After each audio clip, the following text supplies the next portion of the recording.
जब हम बिहार जैसे कृषि प्रधान राज्य के बारे में सोचते हैं तो धान के हरे भरे खेत आंखों के सामने आ जाते हैं। धान सिर्फ एक फसल नहीं है, ये वहां की जिंदगी का, अर्थव्यवस्था का एक बहुत अहम हिस्सा है। लेकिन ये लहलहाती फसल जितनी सुंदर दिखती है उतनी ही कह सकते हैं ना नाजुक भी होती है। और इस पर नजर गड़ाए रहता है एक छोटा सा दुश्मन, एक ऐसा दुश्मन जो किसानों की महीनों की मेहनत को हफ्तों में बर्बाद कर सकता है। आज हम एक ऐसे ही कीट की पूरी जन्म कुंडली निकालने वाले हैं। एक ऐसा कीड़ा जो धान की बालियों पर हमला करता है और दानों को अंदर से खोखला कर देता है। इसका नाम है राइस ईयर हेड बग। हम सब इसे आमतौर पर गंदी बग के नाम से जानते हैं और इसका वैज्ञानिक नाम है लेप्टोकोरिसा एक्यूटा। तो आज का मिशन साफ है, हमारे पास जो स्रोत हैं उनकी मदद से इस कीट के हर पहलू को समझना है, खास तौर पर उन पॉइंट्स पर फोकस करते हुए जो बीपीएससी जैसे एग्जाम में सीधे सीधे पूछे जा सकते हैं। बिल्कुल। और देखिए, बीपीएससी जैसे एग्जाम में कृषि विज्ञान के सवालों का एक पैटर्न होता है। वो जानना चाहते हैं कि आपको सिर्फ किताबी बातें पता हैं या जमीनी हकीकत भी समझते हैं। इसीलिए वो अक्सर कीट से होने वाले नुकसान के लक्षण, उसे पहचानने के तरीके और सबसे जरूरी उसका इकोनॉमिक थ्रेशोल्ड लेवल यानी ईटीएल, इस पर सवाल जरूर पूछते हैं। तो आज इन्हीं बातों की गहराई में उतरते हैं। बढ़िया, तो चलिए सीधे खेत में चलते हैं। मान लीजिए एक कृषि अधिकारी या कोई किसान अपने खेत में जाता है, उसे कैसे पता चलेगा कि उसकी फसल पर इसी गंदी बग का हमला हुआ है? मतलब सबसे पहले दिखने वाले संकेत क्या होते हैं? ये बहुत अच्छा सवाल है, क्योंकि सही पहचान ही सही इलाज का पहला कदम है। इसके लक्षण बहुत साफ होते हैं। सबसे पहली बात तो ये है कि इस कीट के बच्चे, जिन्हें हम निम्फ कहते हैं, और जो वयस्क कीट होते हैं, दोनों ही फसल को नुकसान पहुंचाते हैं। अच्छा, मतलब इसकी पूरी आबादी ही नुकसानदेह है? जी हाँ, दोनों का काम एक ही है, धान की बालियों से रस चूसना। पर क्या ये किसी खास समय पर हमला करते हैं? मतलब फसल की कौन सी अवस्था इनके लिए सबसे कह सकते हैं मुफीद होती है? हाँ, और यही वो पॉइंट है जिसे एग्जाम के लिए याद रखना बहुत जरूरी है। ये हमला होता है फसल की मिल्की स्टेज में। मिल्की स्टेज यानी दूधिया अवस्था में? जी, ये वो बिल्कुल नाजुक समय है जब दानों में दूध भर रहा होता है, वो मुलायम होते हैं और विकसित हो रहे होते हैं। अच्छा, तो ये ठीक उसी समय हमला करते हैं जब दाना बनने की प्रक्रिया चल रही होती है? बिल्कुल। आप इसे ऐसे समझिए जैसे कोई कच्चे नारियल से ही उसका सारा पानी स्ट्रॉ लगाकर खींच ले। बाहर से नारियल शायद ठीक दिखे, पर अंदर वो खोखला हो चुका होगा। ठीक यही हाल ये कीट धान के दानों का करते हैं। तो दानों का सारा रस चूस लिया जाता है? हाँ, और नतीजा ये होता है कि दाने भर ही नहीं पाते, वो खोखले या सिर्फ भूसी बनकर रह जाते हैं, जिन्हें हम चाफी ग्रेन्स कहते हैं। इससे सीधे सीधे पैदावार पर बहुत गहरा असर पड़ता है। यानी दानों का खोखला रह जाना सबसे बड़ा आर्थिक नुकसान है। क्या आंखों से दिखने वाला कोई और भी निशान होता है, जैसे दानों को अगर हम करीब से देखें तो? जरूर होता है। अगर आप प्रभावित दानों को ध्यान से देखेंगे तो उन पर आपको छोटे छोटे काले धब्बे नजर आएंगे। काले धब्बे? जी, ये धब्बे असल में वो जख्म हैं जहां कीट ने अपनी सूंड चुभोकर रस चूसा था, उन पंक्चर मार्क्स की तरह। लेकिन इसकी एक ऐसी पहचान है जो इसे बाकी सभी कीटों से बिल्कुल अलग कर देती है। वो क्या है? कुछ अनोखा है क्या? बहुत अनोखा। अगर आप उस खेत के पास से गुजरेंगे जहां इसका हमला हुआ है, तो आपको एक अजीब सी तीखी दुर्गंध महसूस होगी। इसे अंग्रेजी में बगी ऑर्डर कहते हैं। ओहो, बगी ऑर्डर। इसी गंध की वजह से इसका नाम गंदी बग पड़ा है? बिल्कुल सही, ये इसकी सिग्नेचर पहचान है। ये तो काफी दिलचस्प है। लेकिन ये गंध तो शायद वयस्क कीट से आती होगी। क्या हम इसे उससे पहले, मतलब अंडा या शिशु अवस्था में भी पकड़ सकते हैं, ताकि समस्या को बढ़ने से पहले रोक लिया जाए? बहुत सही सवाल पूछा। समस्या को शुरुआत में ही पकड़ लेना सबसे अच्छा प्रबंधन है। और हाँ, स्रोत में इसके जीवन चक्र के हर चरण की पहचान के बारे में बहुत साफ जानकारी है। चलिए अंडे से शुरू करते हैं। इसके अंडे गोल भूरे रंग के होते हैं और करीब 2 मिलीमीटर के होते हैं। पर ये अंडे मिलते कहाँ हैं? पौधे के किस हिस्से पर? यही तो इसकी खासियत है और यहीं से एग्जाम का सवाल बनता है। मादा कीट अपने अंडे पत्ती की ऊपरी सतह पर बीच वाली मोटी नस, जिसे मिड रिब कहते हैं, हाँ। मिड रिब, उसके साथ साथ 2 समानांतर कतारों में देती है। 1 मिनट, 2 कतारों में? मतलब एक लाइन में नहीं बल्कि 2 लाइनों में एक दूसरे के बगल में। ये तो बड़ा सटीक तरीका है। जैसे कोई परेड में खड़ा हो। बिल्कुल, ये बहुत ही व्यवस्थित तरीके से अंडे देती है और यही इसे पहचानने का सबसे पक्का तरीका है। अगर आपको पत्ती के मिडरिब के पास 2 लाइनों में भूरे अंडे दिखें तो आप लगभग निश्चित हो सकते हैं कि ये गंधी बग का ही काम है। क्या वो कैसे दिखते हैं? अंडों से निकलने के बाद निम्फ आते हैं। शुरुआत में ये बहुत छोटे, करीब 2 मिलीमीटर के और हल्के हरे रंग के होते हैं। जैसे जैसे ये बड़े होते हैं, इनका रंग गहरा हरा होता जाता है। ये रंग बदलना क्या ये पौधों में छिपने के लिए होता है, एक तरह का कैमोफ्लेज? बिल्कुल सही पकड़ा आपने। ये रंग उन्हें पत्तियों में घुलमुल जाने में मदद करता है ताकि शिकारी पक्षियों या दूसरे कीड़ों से बच सकें। ये निम्फ बहुत फुर्तीले होते हैं और पौधे पर तेजी से चलते फिरते दिख जाते हैं। और फिर आखिर में वयस्क कीट, वो कैसा दिखता है? वयस्क कीट का शरीर लंबा और पतला होता है, करीब आधा इंच से थोड़ा ज्यादा। इसका रंग होता है हरापन लिए हुए पीला, ग्रीनिश येलो। जी। और हाँ, वयस्क कीट से भी वही खास बगी ओडर वाली दुर्गंध आती है। अच्छा, तो संक्षेप में पहचान के 3 सूत्र हैं।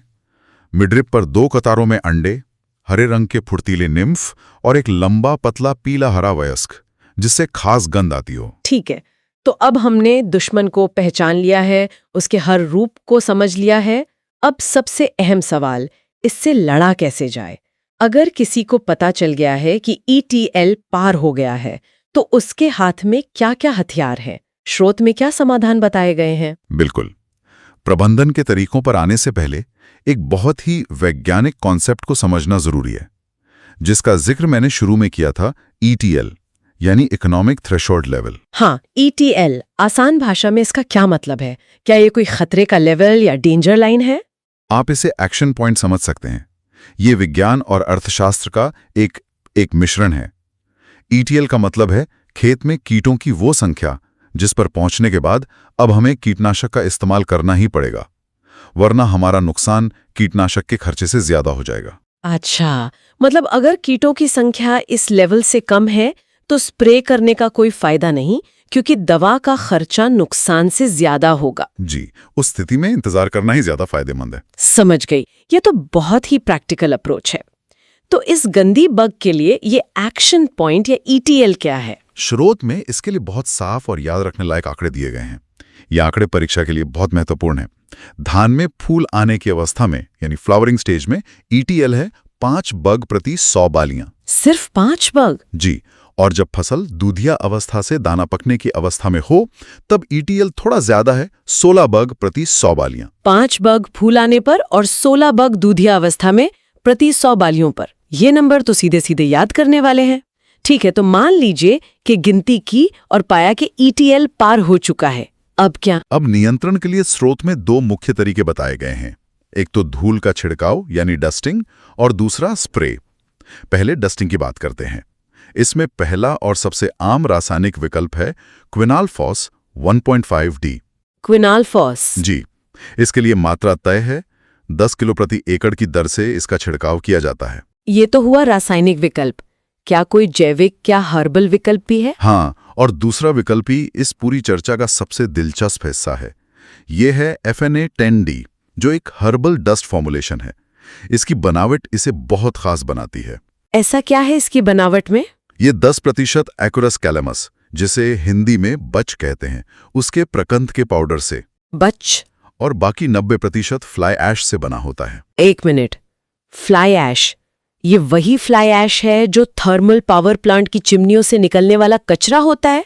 मतलब हम औद्योगिक कचरे को कीटनाशक की तरह इस्तेमाल कर रहे हैं? ये तो अविश्वसनीय है। बिल्कुल, और यही इस जानकारी को परीक्षा के लिए इतना जरूरी बना देता है। ये सिर्फ कीट नियंत्रण नहीं है, ये सस्टेनेबिलिटी और इनोवेशन का एक बेहतरीन उदाहरण है। सही बात है। सोचिए, एक उद्योग की समस्या मतलब औद्योगिक अपशिष्ट दूसरे उद्योग यानी कृषि की समस्या का समाधान बन रही है। ये वेस्ट टू वेल्थ का सटीक उदाहरण है। ये तो कमाल की बात है। ये जानकारी तो वाकई बहुत अनोखी है। ठीक है, ये तो हुई डस्टिंग की बात। स्प्रे करने की क्या विकल्प है? स्प्रे के लिए स्रोत में वानस्पतिक यानी बॉटनिकल विकल्पों पर ज्यादा जोर दिया गया है। सबसे पहला और असरदार विकल्प है नीम। नीम के बीज की गिरी का 5% अर्क, NSKE 5%। जी। नीम सीड कर्नल एक्सट्रैक्ट 5%, जिसे 10 किलो प्रति एकड़ के हिसाब से इस्तेमाल किया जाता है। नीम का तो मैंने भी सुना है, वो तो बहुत असरदार माना जाता है। क्या इसके अलावा भी कोई और पौधों के अर्क का जिक्र है? हाँ, स्रोत में कुछ और स्थानीय पौधों का भी जिक्र है, जैसे नोची, इपोमिया या प्रोसोपिस। इन पौधों की पत्तियों का 10% अर्क बनाकर भी छिड़काव किया जा सकता है। नीम तो ठीक है, लेकिन ये नोची और प्रोसोपिस, क्या ये उतने ही असरदार होते हैं जितने रासायनिक कीटनाशक? एक किसान इन पर भरोसा क्यों करे? ये एक जायज सवाल है। देखिए, रासायनिक कीटनाशक तुरंत असर दिखाते हैं, इसमें कोई शक नहीं, लेकिन उनके नुकसान भी हैं। वो पर्यावरण को और इंसानी सेहत को नुकसान पहुंचाते हैं। वानस्पतिक विकल्प शायद थोड़ा धीरे काम करें, लेकिन ये सुरक्षित होते हैं।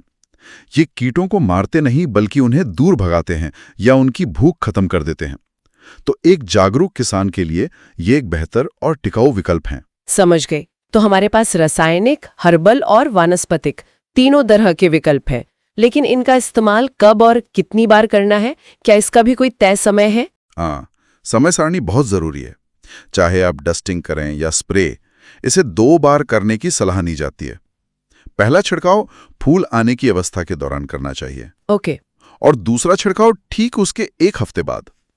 इस समय पर छिड़काव करने से कीट की आबादी को उसी नाजुक अवस्था में ही नियंत्रित कर लिया जाता है। यानी एक बार फूल आने पर और फिर एक बूस्टर डोज 1 हफ्ते बाद। टाइमिंग ही सब कुछ है। बहुत बढ़िया। तो चलिए आज की इस गहरी पड़ताल को समेटते हैं। हमने लेप्टोकोरिसा एक्यूटा यानी गंधी बग की पूरी कहानी समझी। हमने देखा कि इसके हमले से दाने खोखले हो जाते हैं, उन पर काले धब्बे पड़ते हैं और खेत से एक खास गंध आती है। हमने इसे हर स्टेज पर पहचानना सीखा।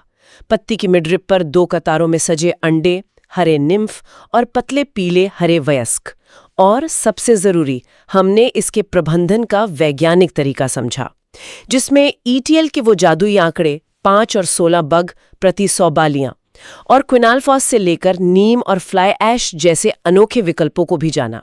और अगर हम इस सारी जानकारी को बड़े कैनवस पर देखें तो ये हमें एकीकृत कीट प्रबंधन यानी IPM की ताकत दिखाती है। IPM का फलसफा यही है कि हमें एक स्मार्ट किसान बनना है, न कि सिर्फ स्प्रे करने वाला किसान। बहुत अच्छी बात कही आपने। इसका मतलब है कि हम आंख बंद करके केमिकल न डालें, बल्कि कीट के जीवन को समझें, उसकी आर्थिक सीमा यानी ETL को जानें और जब जरूरत पड़े तो नीम और फ्लाई ऐश जैसे सुरक्षित और इनोवेटिव विकल्पों को प्राथमिकता दें।